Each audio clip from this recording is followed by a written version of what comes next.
लंबे अरसे से चल रहे किसान आंदोलन को लेकर के देखिए आज देश के प्रधानमंत्री नरेंद्र मोदी ने कहा कि तीनों कृषि कानून का जो बिल है वो वापस लिया है, यानी कि किसानों के समर्थन में उन्होंने फैसला सुनाया है। हम बात करेंगे, हमारे साथ कांग्रेस के एमएलसी प्रेमचंद मिश्रा है। सर, क्या लगता है, पॉलिटिकल स्टंट की बात हो रही है, यूपी में चुनाव है और उसके ठीक पहले ये ऐसा फैसला?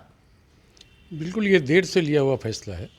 कांग्रेस पार्टी ने संसद के अंदर और संसद के बाहर लगातार हमारे नेता राहुल गांधी जी ने किसानों के समर्थन में बात कही है। हमने पार्लियामेंट के अंदर भी अपना स्टैंड क्लियर किया था और बाहर भी हमने भारत बंद, बिहार बंद, सब तरह का आयोजन कांग्रेस ने किया किसानों के समर्थन में। तो मैं समझता हूँ यह फैसला किसानों के आंदोलन का नतीजा है। मैं इस फैसले के बाद किसान संगठनों को बधाई देता हूँ और कांग्रेस नेता राहुल गांधी जी को बधाई देता हूँ कि उन्होंने मजबूती से अनवरत इस आंदोलन को अपना समर्थन दिया और इसे एक ताकत देने का काम किया। लेकिन सवाल यहाँ उठता है कि अगर एक साल के बाद आपको यह वापस लेने की ही घोषणा करनी थी, तो इतने किसान जो मौत के शिकार हुए इस आंदोलन के में, लगभग 1000 से ऊपर किसानों की मौत हुई है। साल भर से लोग किसान सड़क पर बैठे थे, आपने कभी उनकी ओर देखा नहीं।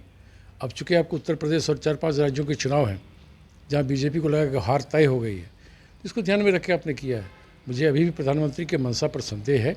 जब तक इसे संसद से वापस नहीं लिया जाएगा, संसद में इसे कानून को रद्द नहीं किया जाएगा, तब तक प्रधानमंत्री की बातों पर कोई भरोसा नहीं किया जा सकता। किसान जब प्रदर्शन कर रहे थे तो कई सत्ता पक्ष के नेताओं का ऐसा बयान आया था कि आतंकवाद हैं जो ऐसे बैठे हुए हैं, और आज वही सरकार उन्हीं लोगों के लिए झुकी है।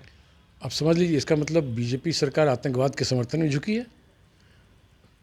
देश के अन्नदाताओं को आतंकी संगठनों से जोड़कर देखना, ये भारतीय जनता पार्टी की गलत नीतियों हैं, उनकी गलत सोच का परिणाम है।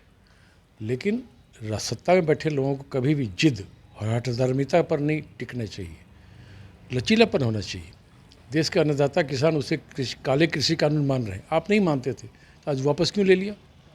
तो कटघरे में बीजेपी खड़ी है, बीजेपी के नेता खड़े हैं जिन्होंने एक साल से इस आंदोलन को बदनाम करने की कोशिश की।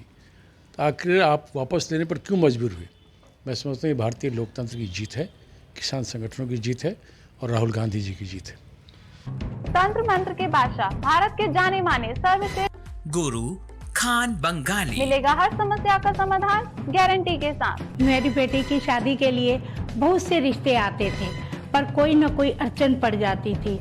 इसी वजह से मेरा पूरा परिवार बहुत परेशान था। बाबा जी की दुआओं से आज मेरी बेटी एक बड़े घर की बहू बनी। भटको चाहे जहां, काम होगा सिर्फ यहाँ। गृह कलेश, कर्ज मुक्ति, प्रेम विवाह, जादू टोना, पति पत्नी में अनबन, सौतन या दुश्मन से छुटकारा, विदेश यात्रा में रुकावट, फिल्मों में प्रवेश और कोर्ट कचहरी जैसी समस्याओं का समाधान। गुरु खान बंगाली, घर बैठे पाएं समाधान। अभी कॉल करें 844482777903। बिल्कुल, देखिए आज सुबह में देश के प्रधानमंत्री नरेंद्र मोदी ने जिस तरह से फैसला सुनाया है और राष्ट्र के नाम संबोधन जो उन्होंने दिया, उसमें ये कहा गया कि किसान भाइयों के समर्थन में उनका ये फैसला है। 3 कृषि कानून बिल जो है वो वापस लिया है। और प्रेमचंद मिश्रा बता रहे थे कि देर से आए हैं, दुरुस्त आए, लेकिन फैसला पहले आना चाहिए था। बने रहें फर्स्ट बिहार के साथ।